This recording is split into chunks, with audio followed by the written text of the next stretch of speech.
I'll call this Commissioners' work session on August 3rd, 2026 to order. Our pledge allegiance to the flag of the United States of America and to the republic for which it stands, one nation under God, indivisible, with liberty and justice for all.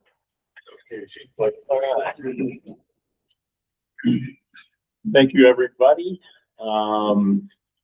Going to be a busy couple weeks with fair and rodeo and everything else that's going on. So thanks everybody for your time, and thanks to everybody in the county for all your contributions to both of the events. So any additions to the agenda?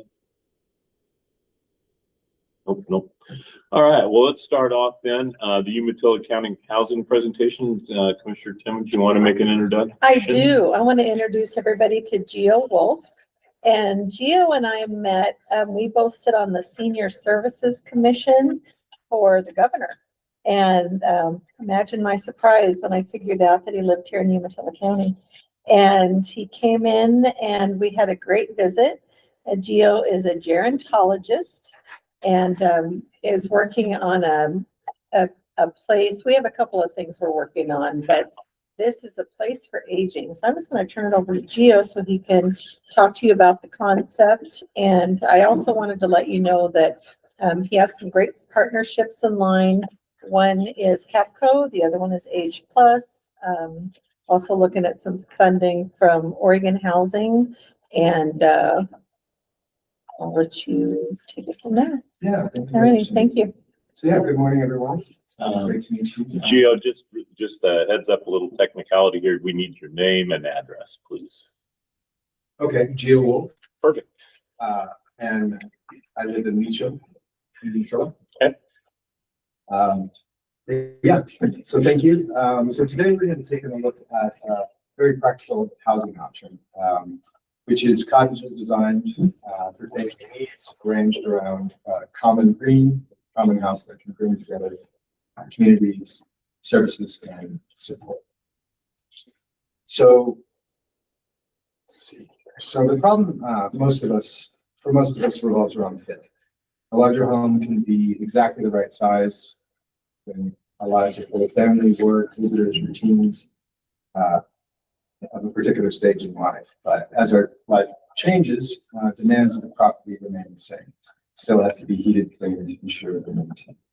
And stairs, large yards, winter conditions, driving distances, and ongoing repairs can increase the demands on the person living there. So in short, our houses can either support independence or make it harder to maintain. So even when the house itself remains manageable, aging in place also depends on whether we have the right kind of supports and whether those supports are available and affordable. And they include transportation, meals, home maintenance, personal care, caregivers. And a service can exist in the county and still be effectively unavailable if the person can't drive to it, the provider can travel to them, or the cost of covering distance is too high.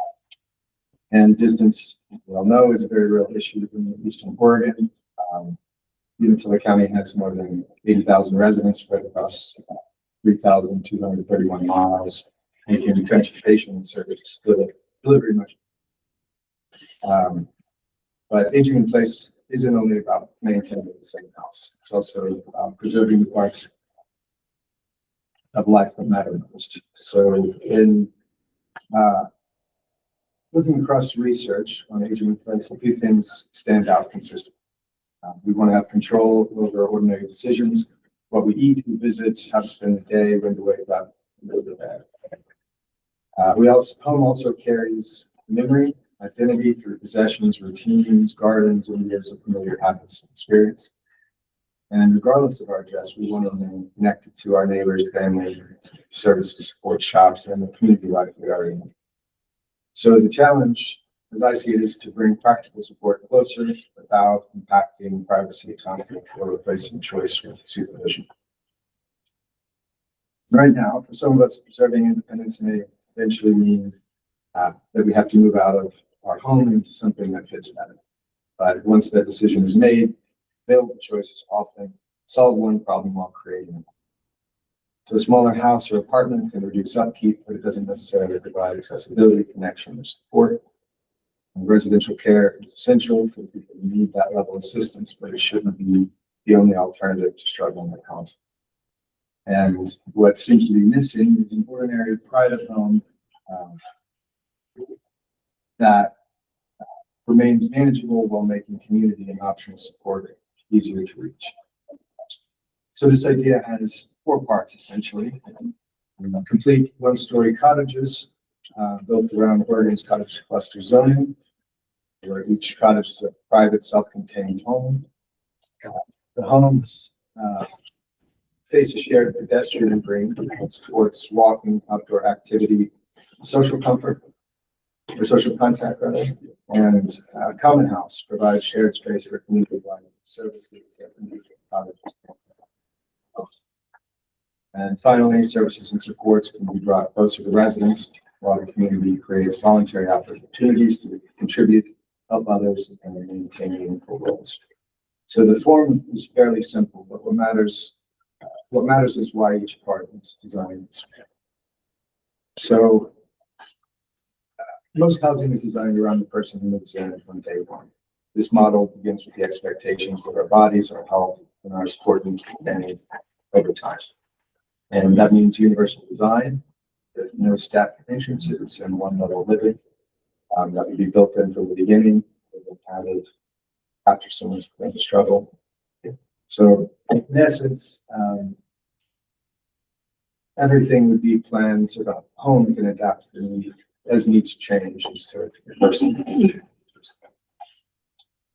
So removing predictable barriers early can reduce expensive retrofits and crisis-driven moves for people that are transferred into the And while cottage, but the home itself has to remain usable as residents' needs changed. The environment outside the front door matters just as much. So a large body of evidence shows that being around trees, gardens, and green space helps us reduce stress, restore attention, and support our well-being mentally and physically. Accessible paths, shade, seating, and places to rest make it easier to move around, spend time outside, and be active as one of the change. Gardening, caring for shared space, provide ordinary reasons to go outside, participate, contribute. And homes facing the greens, residents can see neighbors, talk, or simply be around other people without having to join the playing activity. And finally, moving cars to the perimeter creates a quieter, safer, more walkable shared space. And next is the common house. The common house should be first a resident space, place for shared meals, exercise, classes, music, meetings, celebration, or spending time with neighbors. But it can also serve as to give visiting providers and community partners practical base for telehealth, caregiver education, health screening, navigation, and private consultations. And during wildfire season, which we're experiencing now, extreme heat, power outages, or other emergencies, the common house can provide filtered air, cooling, charging, backup power, and so those shared resources add options without taking away independence, given that residents still have private homes and participation in the impacting is voluntary. So more of us are living longer, and as more of us live longer, more of us will need some level of help. And the fact is, our needs are growing much, much faster than our workforce and families than we can fit. And in rural counties like ours, serving households one at a time across long distances makes transportation, home care, health services, and emergency response all harder and more expensive to coordinate. So a service-ready community will not eliminate these pressures, but it could help limited resources go further by allowing providers to reach several people in one place. So this model could take many forms. Some communities may need affordable rental homes for people who need for a rent. Other projects might include homes for purchase, where people want to leave the larger property while remaining independent and retaining ownership. The community can focus primarily on older adults or include a planned mix of generation with space for caregivers, veterans with new disabilities. And the scale can also reflect local demand and capacity. What will remain constant are aging-ready homes, shared green space, a common house, and design that supports connection over time. So Oregon currently has almost $24 million available for affordable, accessible, older adult rental housing. It's competitive enough as well in Umatilla County, obviously, but it creates a real opportunity. And in fact, that the rural health transformation funds support a lot of aging in place components, like workforce technology, equipment, and coordination.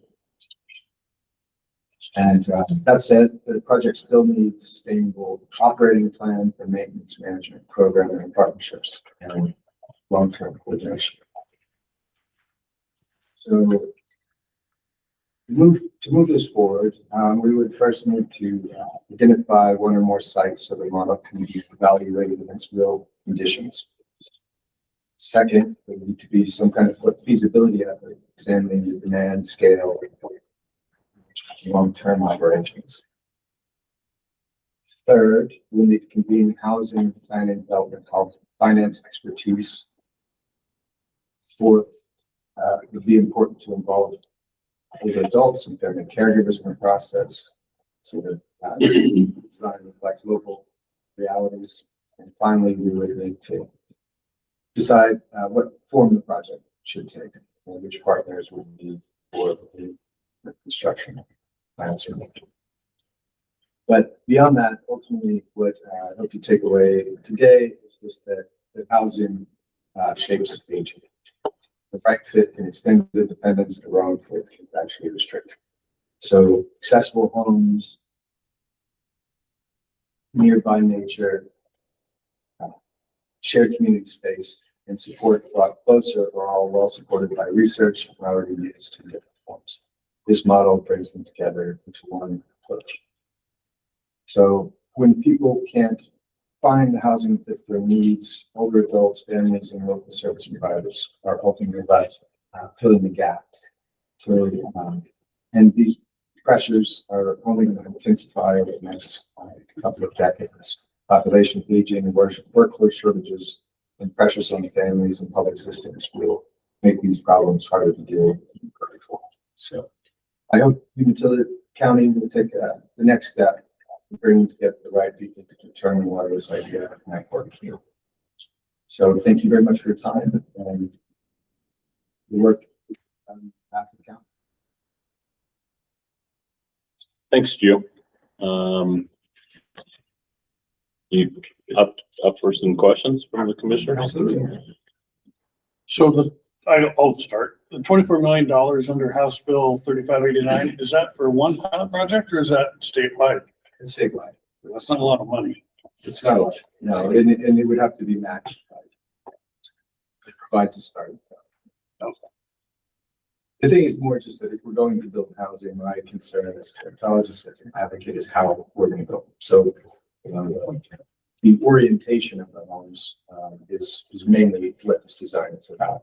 Right? What else we build it into the environment would facilitate community connection and all the other things.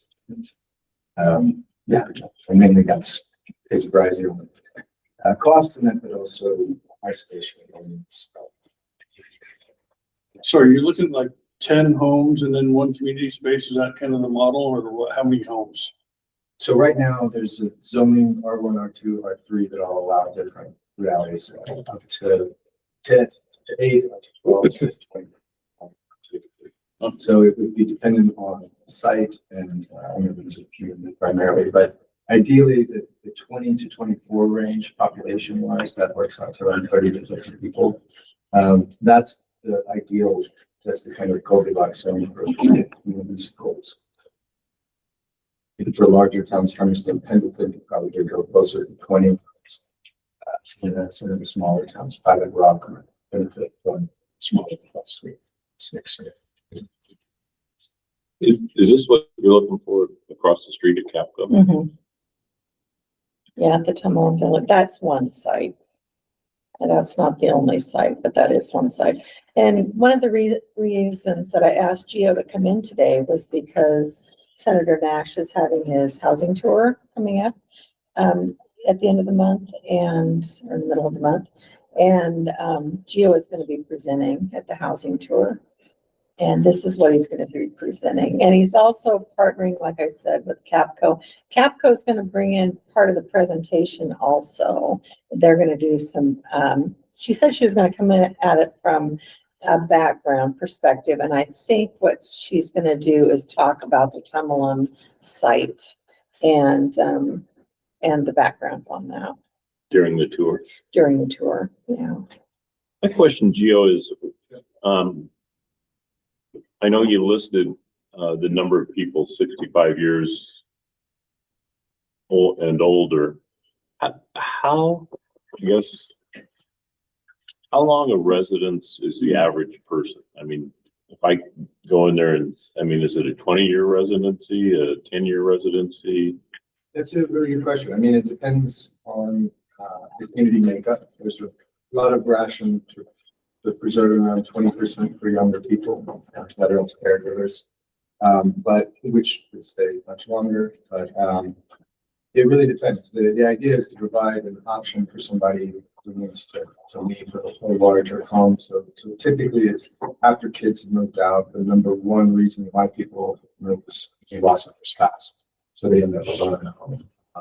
So that typically occurs in the 70s, which around 10 years, probably after something like that.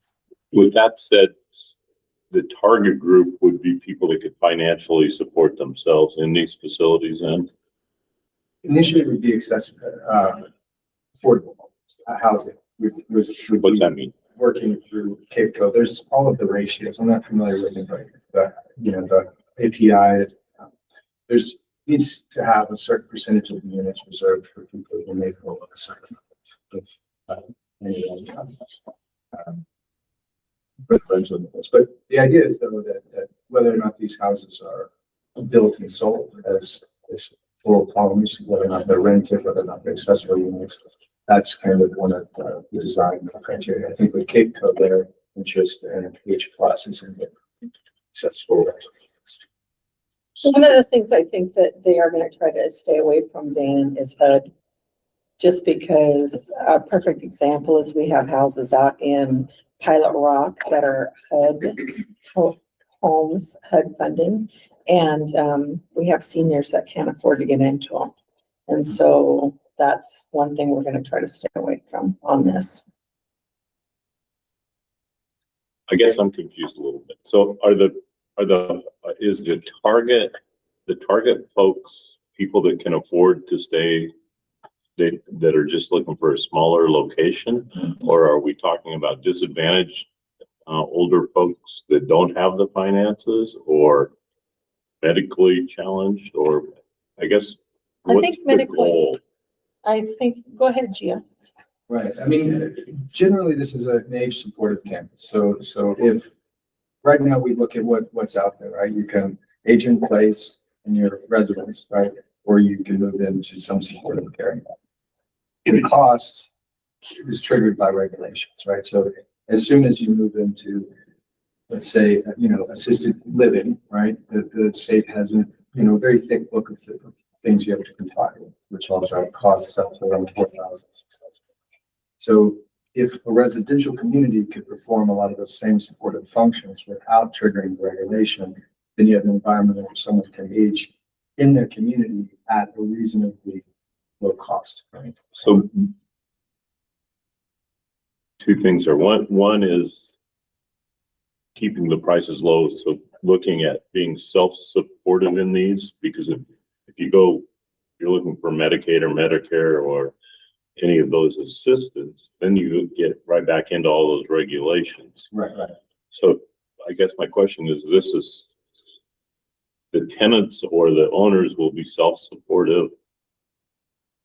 It's that spot, it's that spot, Dan, between somebody who lives in a big old house that, you know, they've lived in for years.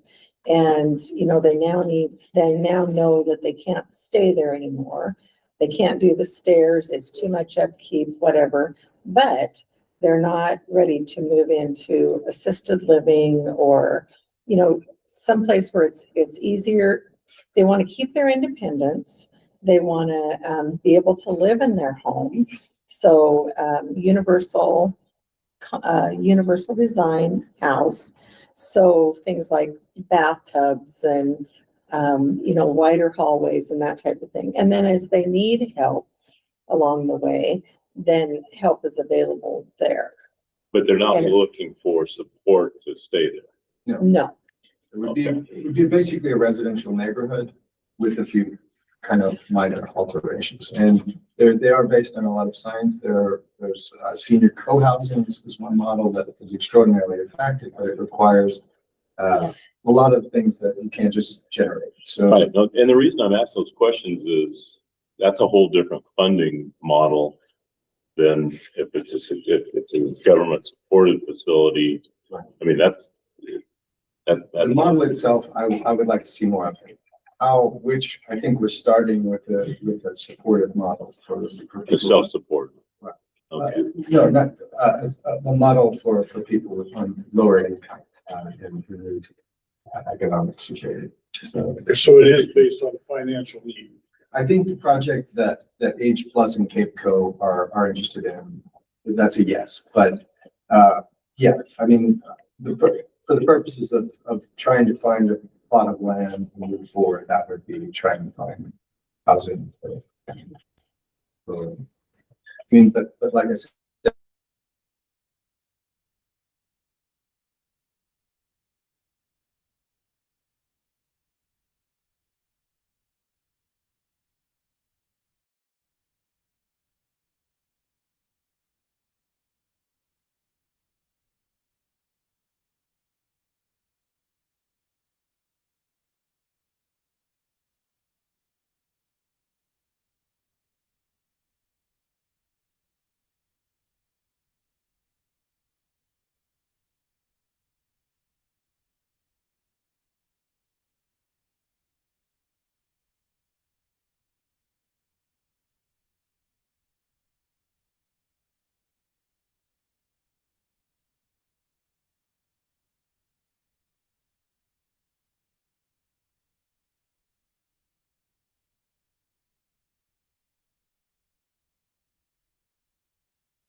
sides of the insulation, so you can't necessarily see it until it gets to the point to where it's coming out. I did go out there with infrared camera, trying to look to see if I could see a difference within the insulation, and, you know, the actual pipe heat and then the insulation. I could see some that it's not enough to want to open up the insulation to try to, you know, see if we actually have a leak there. Yeah. The similar joint corrosion, heavy rust accumulation and scaling focused around the transition elbow between black iron fitting, the press fitting, and the adjacent pipe run, possibly electrolysis due to the proximity of the light fixture. And we talked about how it gets some of that stray electrical. There is actually a light laying on the pipe.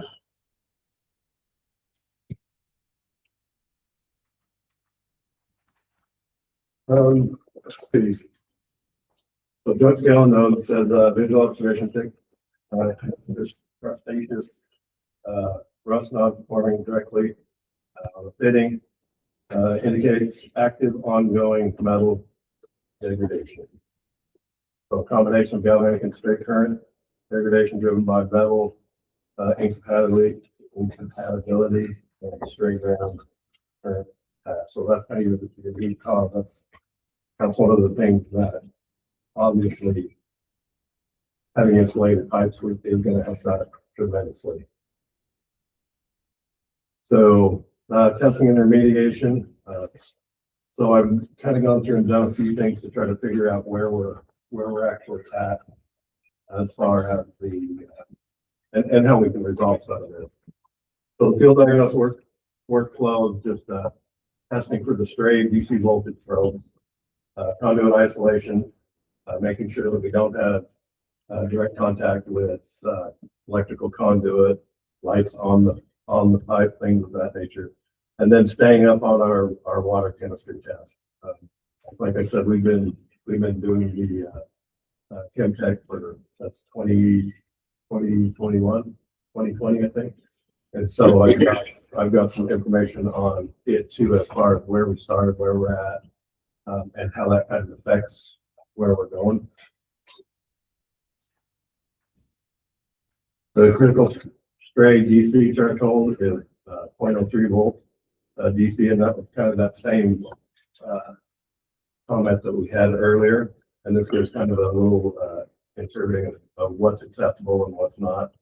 You know, 0.01 volt DC is acceptable, and less than 3 is active electrolysis. So, and I don't have actual numbers to verify that. So, Say 0.01 and 0.03 or 0.1? 0.1, I'm sorry, 0.1 and 0.3. You don't know where we're at. I do not. A lot of this information is new to me as far as how to. So we'll be in the process. We're trying to figure out where we're at. So water, total dissolved solids. Obviously, the more solid you have in water, the higher relative speed you have at this degrading. And luckily, we are down clear down to the 12% because we have been treating, and our numbers are fairly good. Although it's going to be an ongoing battle as long as we have that December battle. We could treat from now until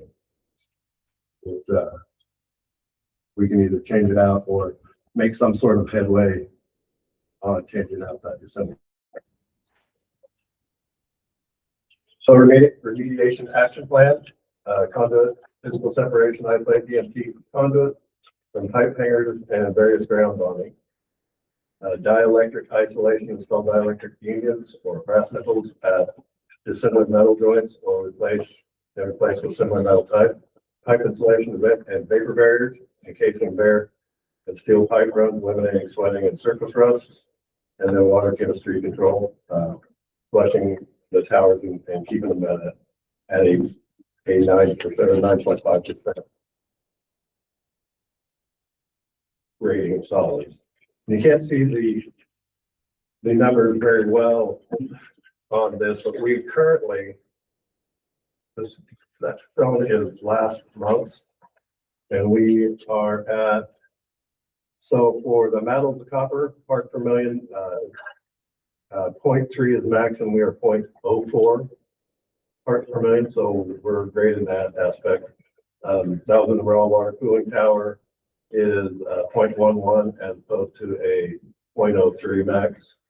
And then the hydronic loop is 0.19 versus a 0.3 max. So we're well under all of the thresholds because we have been treating them on a regular basis. Marty, is the majority of the issue in the boiler room area or boiler area, No, or is it everywhere? it's everywhere. Everywhere there's a heat pump, they have that same connection set up. So you. So all 6 of them or whatever there is. 77. 7. And so, you know, and Dan and I were talking, it's like, well, you know, I did, and I don't know if I mentioned, I do have a quote from HMS. Back in 2021, it was almost like $700,000. So obviously that would be substantially more now. But my thought is if we can start, I mean, even if we could reduce that metal by half, we could, you know, it would help with the whole process. If we're talking those kinds of numbers, why wouldn't we look at a true consolidated boiler room, central boiler room, and then have distribution throughout the jail? Why have seven operating points? Well, so those are each one of the heat pumps throughout the building, whether it be downstairs, upstairs, sheriff's Yeah, but department. why not consolidate it down to one? Sorry, is it 7 or 77? It's 77. Yeah, So Dan, when I director of administrative services, so the way it was designed, the boilers heat a loop and the heat pumps pull cold or heat out of that loop. And it was designed that each, like so many rooms run off of one heat pump. There's not like it's not designed like the courthouse here where we have HVAC, air handlers and they're individual heat pumps. that's what I'm asking. Why are we, if we're looking at this, shouldn't we look at an alternative of a more efficient system? I guess whether it's heated water or true air handlers or whatever the program is. I mean, that's what I bet you that your $750,000 from 2021 is probably in the $2 to $2.5 million range. Yeah, I would probably agree with that. But I don't know. I would have to do some major research as far as the retrofit that would accommodate. I mean, because so when you start talking, you know, the jail cells and that's a whole System, yeah, Yeah. I get it. and so, you know, even looking at replacing this hydronic loop and some of the legs that come off of it is a huge undertaking just because number one, being able to get in to do that sort of thing. And to be able to make it so that it would work like it's supposed to. My biggest fear, and I consider this, you know, when I was talking to Dan, we were talking about the problem that we were having with boilers and my original thought was we needed to replace a boiler, but as I look at it, I would say out of you know 1 to 10, I would say the boilers would be like a 5. But to me, this would be considered at least 7.5 or an 8 on a scale of 1 to 10. Because if we lose a boiler, we've got another one. We've got some redundancy there. If we have a major rupture on this line, it shuts the entire building down. You know, and part of that too, as we talked about, everything was put in 98. So all those heat pumps are 1998 heat pumps and we do have some issues here. No, I get that. That's, yeah. I mean, if we're just gonna keep band-aiding what we have, maybe it's time to look at what the alternative is to the system we have. And I can definitely, you know, contact some resources and have a committee looking and see what would be feasible to do in it. Like I said, it's such a unique facility due to the fact that, you know, you've got the jail in the basement, the sheriff's office, on that floor, and, you know, all of the kind of entities that go along with it. Yeah, because, you know, each one of those offices on the sheriff's side has their own heat pump. Mhm. And so that's part of this whole kind of hot water loop situation. And then, like I said, one of the biggest deals is the domestic hot water is all part of it. You have any good news? Let me know through today. Throw that out there. That's good. Well, I think the one thing though, we've been, Margaret is trying to treat the water in all three of our main facilities, and it is helping somehow. It is prolonging the life of these. No, I agree with that. I wrote that down right away. It's the water quality and the condition, but they just, But we're chasing our tail. I mean, that's what I'm getting at. it will never get better as long as we have all these dissimilar methods out there. I mean, and, you know, we're Plus, it's still a boiler system, absolutely. no matter what we do. And I'm not sure that, Hot water boilers are the way to. yeah, I don't know. Yeah. I don't know. Well, I can definitely, I don't know. What do you get guys some of think? my resources and at least get a, you know, a wag on what it would cost or if it's even possible to come back through and do something. I mean, I don't even know if you can do it. yeah, well, I'm sure somebody could do it for us for, Something. you know.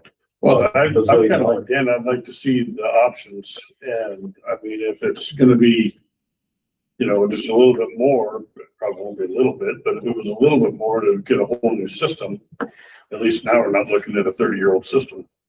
Absolutely. Or even a hybrid at this point with a phased approach. If you could do a third of it now, with a phased approach, it may save us. Well, anything we can do to, number one, take some pressure off the two boilers. Yeah, And gotcha. Dan and I were talking about that too as well. So the two boilers run 24 hours a day in order to, during the summer especially. Yeah. In order to heat the hot water. And I don't know at what point they took the hot water, the domestic hot water boiler out and put a heat exchanger in. And so 2007. is that what it was?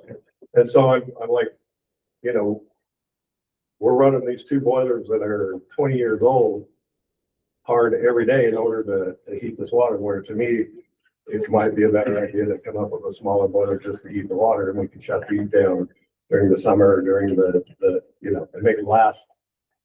Yeah. But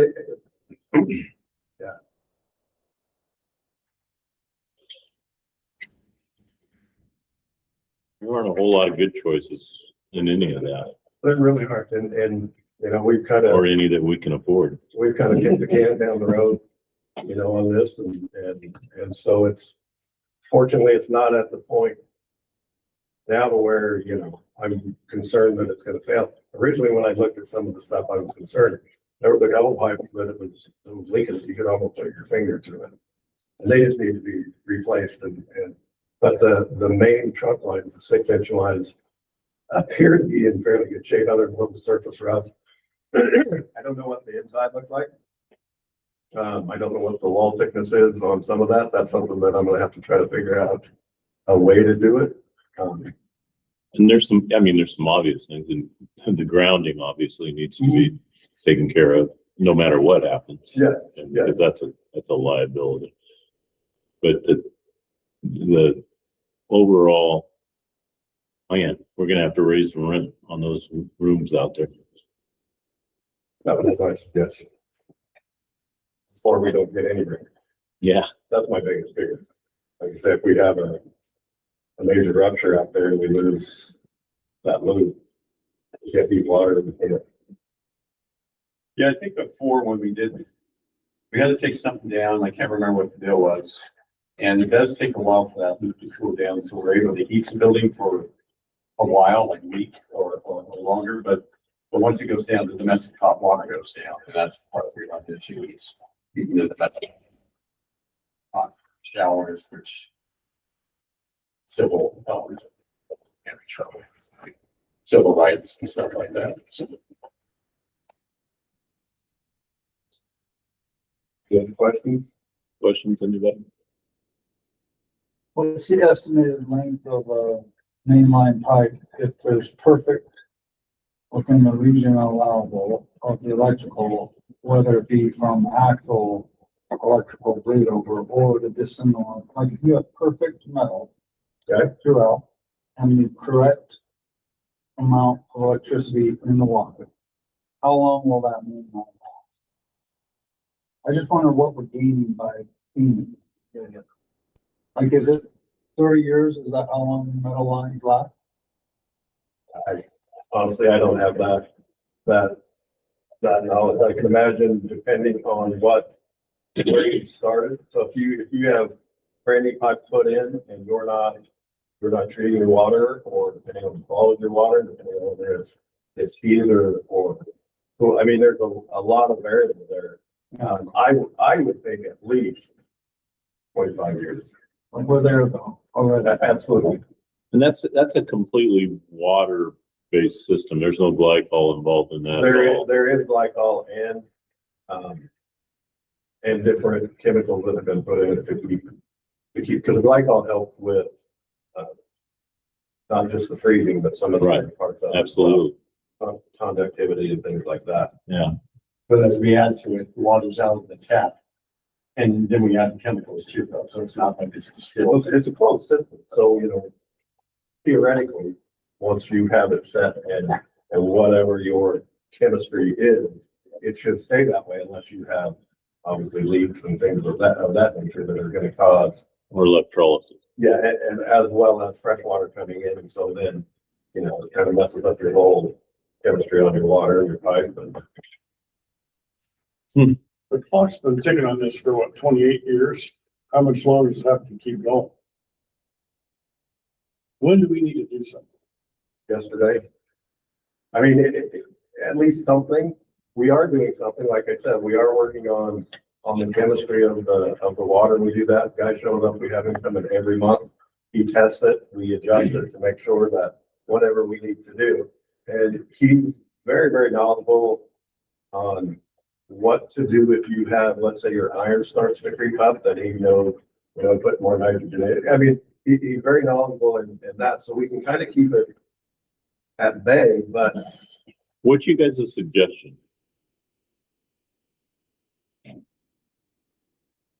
personally, I think we should work to try to get as much of the dissimilar metal out of that system that we can, as opposed to replacing the whole thing. And that's going to get us at a better level, less chemicals, less everything, and also hopefully prolong our bigger trunk line. So is that an RFP process, or is that an in-house process, or what are you looking at? Is there 70, with that picture you showed us, there's 77 of those, right? Uh-huh. That look just like that picture. I looked at all 77, but according to Brandon, he said, yeah, they're all that Very similar. crazy. Yeah. And when I look back, I had this gentleman that does our water. I had him send me a kind of a little report. And he said, in his 20 years, he's never seen things done that way, which doesn't surprise me. But, with all the different similar metals, because to me, you would have thought when they did it, it would have been easier to just do all the same stuff. But yeah, that's definitely not the case. And then, like I said, this is a great example right here. This is the way they all are. And that's pretty. Because we've got steel pipe, we've got cast iron, we've got, Brass, you got everything. and actually brass and copper are the best, because they're kind of more of a neutral. But when you start putting cast iron and steel together, and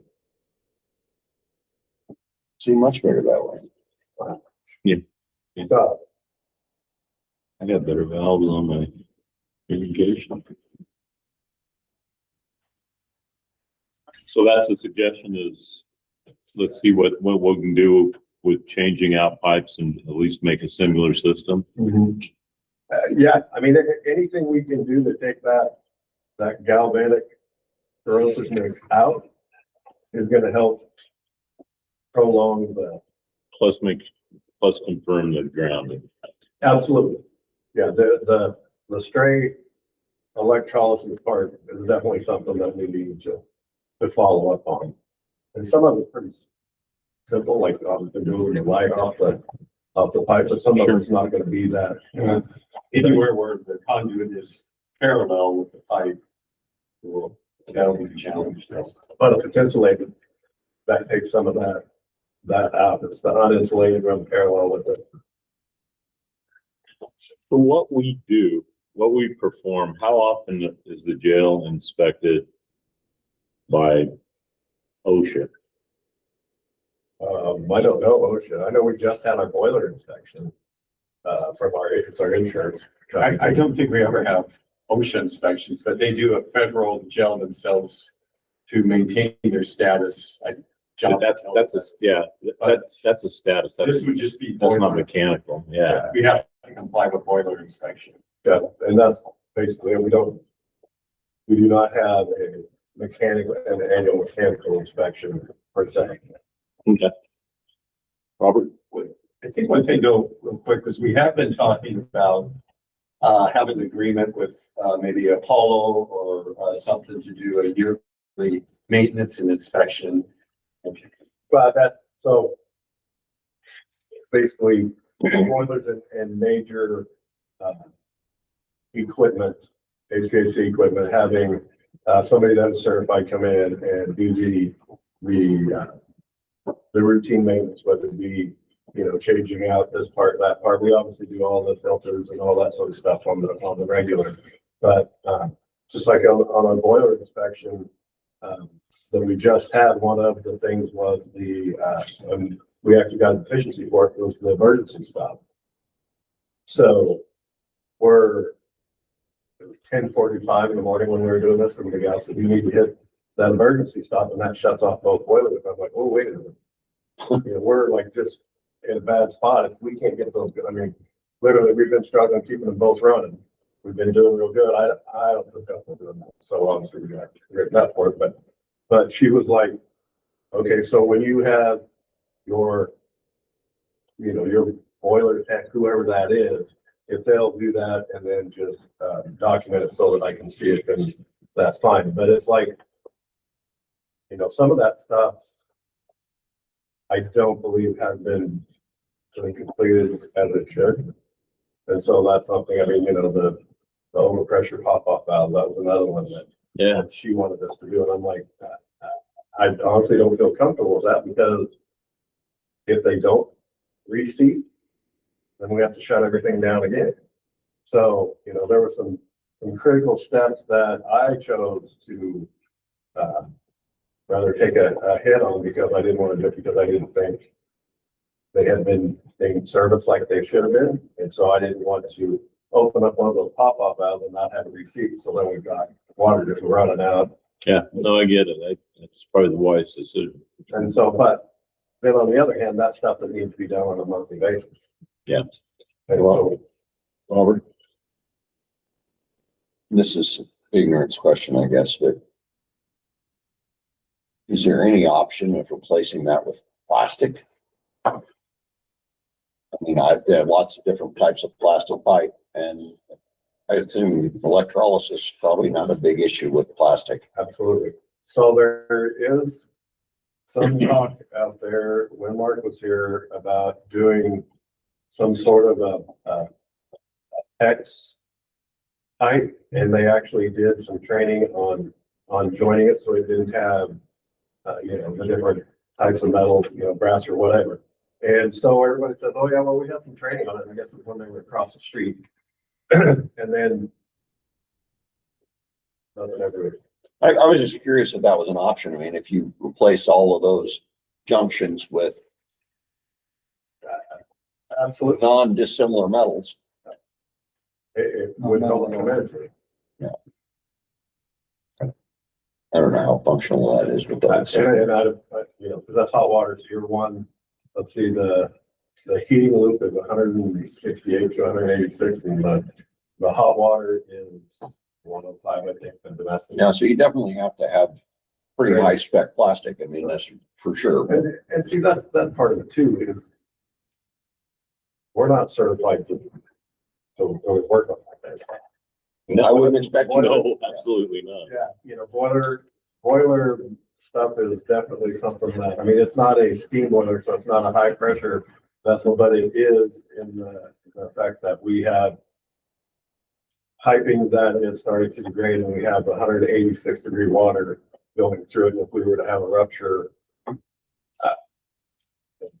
Well, my suggestion is work with Cindy, be liaison and legal to put together whatever RFP or request for proposals or request for review or however you want to do that.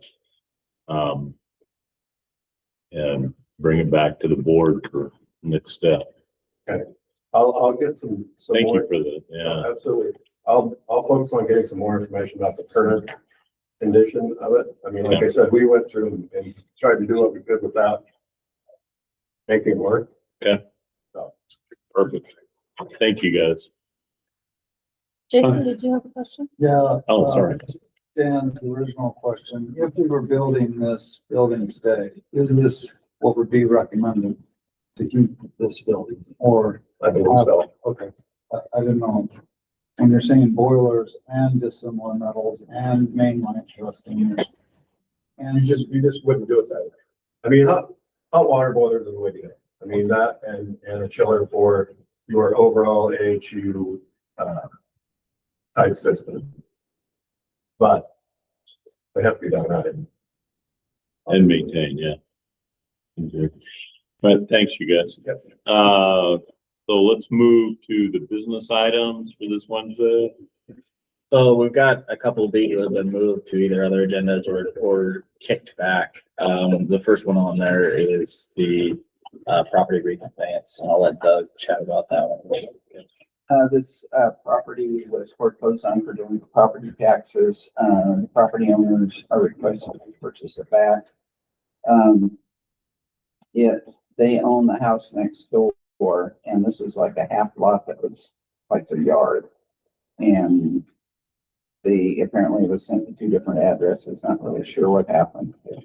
We had the money from them to repurchase it. Perfect. Questions? No, next one. Next item on the agenda is the Umatilla County Tourism website. That one's getting moved for the next agenda for I think the 19th. Next one on the agenda is the West Umatilla County Enterprise Zone. It's a order designation by the board as a sponsor. Any questions on that? Okay. Next one's the basement flooring RFP. That's for downstairs for fixing the basement. Hoping to have that one done before Wednesday. It might need some tweaks. Number 5 is a dispatch purchase for UPS replacement. That one's been moved to the 19th, pending further procurement details. Number 6 has also been moved off the agenda. Number 7 is the Vertra add-on for the sheriff's office. It's a procurement as well. Approval. Number 8 is a fee waiver request from Cunningham Sheep Company. Number 9 is UCTAC appointment, Leslie Garcia. 10 is a fair purchase for temporary fencing for the fair. 11 is fair purchase for equipment rental for the fair. 12 is a foreclosure publication, I believe we're required to do. And number 13 has to do with the Walker Road project and contracts associated with getting that going. So any questions? Did you guys understand what the fee waiver request is? It's kind of confusing. I'm not sure I'm for it at all, but it's being presented by Cunningham Sheep for the Nolan Wind Power re-permitting or all permit modification. And we just put into effect our new fee structure. And the other thing is that they don't even own the permit yet. So there's a couple problems with that. Yeah, and I'm not super up to speed on that one, but I think the actual waiver, it deals with the two aspects to the project. One is the fees for the wind power and solar, but it's a gen tie. That's the one they're really asking it to be waived. It's based on tax law. So, yeah. Oh, yes. Does that set a pretty big precedent though, moving forward? We've never waived any of those, but they also, with the new fee for the solar component. So we really haven't ever had a similar project. Not that size, not with these new fees, though. But I don't think we really have any solar projects. The last one, we just got done approving one. But any waivers. Oh, wait, got it. Okay. I think it's one everybody's gonna have to noodle on a little bit because it's not clean and clear for sure. And then the UCSO purchase, that's for that virtual training module. I had them pull it until they could explain it. They did go through it pretty thoroughly. That's the piece that makes the pistols act like it has recoil and everything on it. Right. Yeah. Other questions on any of these others?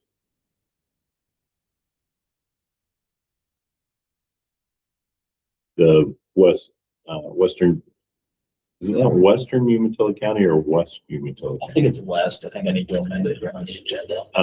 That's the CDA. Yep. Okay. Other questions, anybody? I kind of like the western Umatilla County. I have something to bring up. Okay. Can we reschedule the 8/24 to 8/26 work session? AT is to present. 8/24 are all of the Alexa. So we're having it on 8/24. It's scheduled for 8/24. We want to move it to 8/26. 8/26.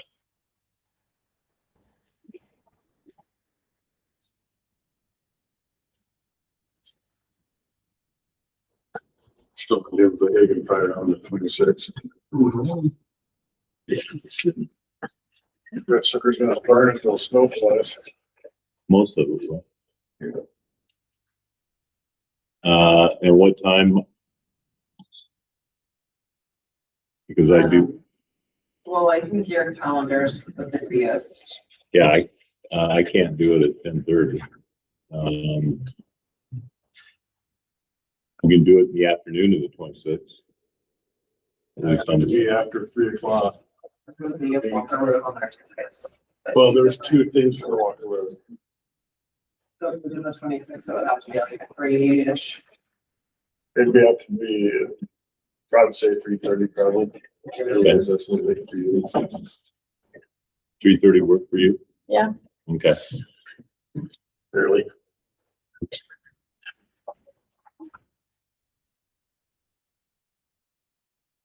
Okay, good. Okay. Thank you.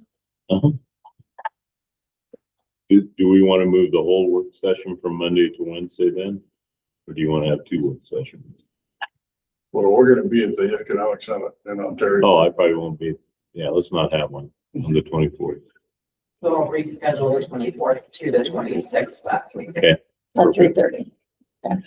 Yep. Anything else, anybody? Go around the room real quick. Robert?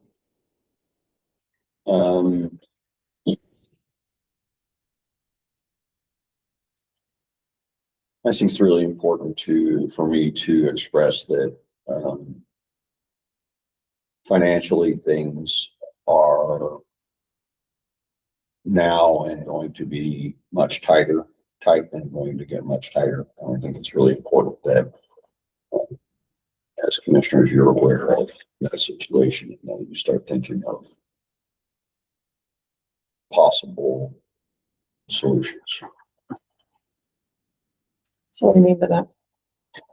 I mean that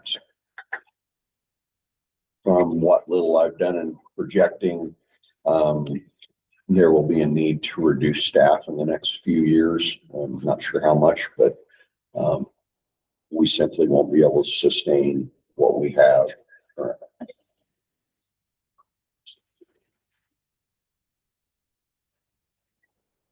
Why is it getting tighter, Robert? Is it, we have projects we shouldn't have funded? Is it these maintenance costs? I mean, or is it just all of it together? One of our primary costs is personnel, and it's increasing faster than our revenues. Have been blessed with alternative sources of revenue and certainly will be, but they're not growing fast enough to cover that. And quite honestly, the county has done a lot of very nice things over the last few years, but it costs more money. We are in a fortunate position. I think we have a facility reserve, so things like the jail boiler, I mean, as long as we don't get too many of those things, we can do the roof, we can do the boiler. But those are not the kind of expenses that are killing our budget. It's the everyday costs of personnel and just doing business. Do we have personnel we don't need? I don't know how you judge that, and that's going to be a difficult decision to make. But in my opinion, eventually it's not going to make a difference whether you need them or not. You're not going to be able to pay them. And I don't think and I'm thinking into the future. I'm not thinking of, around the corner, but I think moving forward, when we have personnel discussions in the fall, it's not going to be about who do we add. It's going to be what positions can we live without and not refill. That's my opinion, and I might be wrong, but that's my opinion. And I felt like I should share that. I think that's sobering. Thanks, Robert. Welcome. Jason? Preliminary audit work is scheduled to begin this morning, tomorrow, in preparation for third week in October's final audit. And I don't know what roles you've had in the past, and I just want to know. They will be on campus tomorrow. Okay, Jennifer? Nick? Cindy? John? No. Ian? Nope. Kelsey? Perfect. Fair Parade Saturday. Fair Parade Saturday. Red shirts, everyone, I have, red shirts. I can't find one yet, but I'm looking. What happened to You got a your white red shirt you I had? didn't know I had one. You have one. What color do you need? Let's figure this out. Well, then, I'm You trying have to a find a red red shirt one. with Cindy white- says I have the red one. You have one, a red one. the Okay. pictures I had of you guys up forever, you all have red shirts on. Okay. We had it 2 years ago. Do you know where your Can't white find a shirt business is? to do a white shirt. If your white shirt is easier to find, we can go with white. I'll find my red. Okay. If you say I have a red, I'll find one somewhere. You have a red. We're adjourned. We're done with shirts. Dan, I assume you'll load up some candy sometime. Yeah,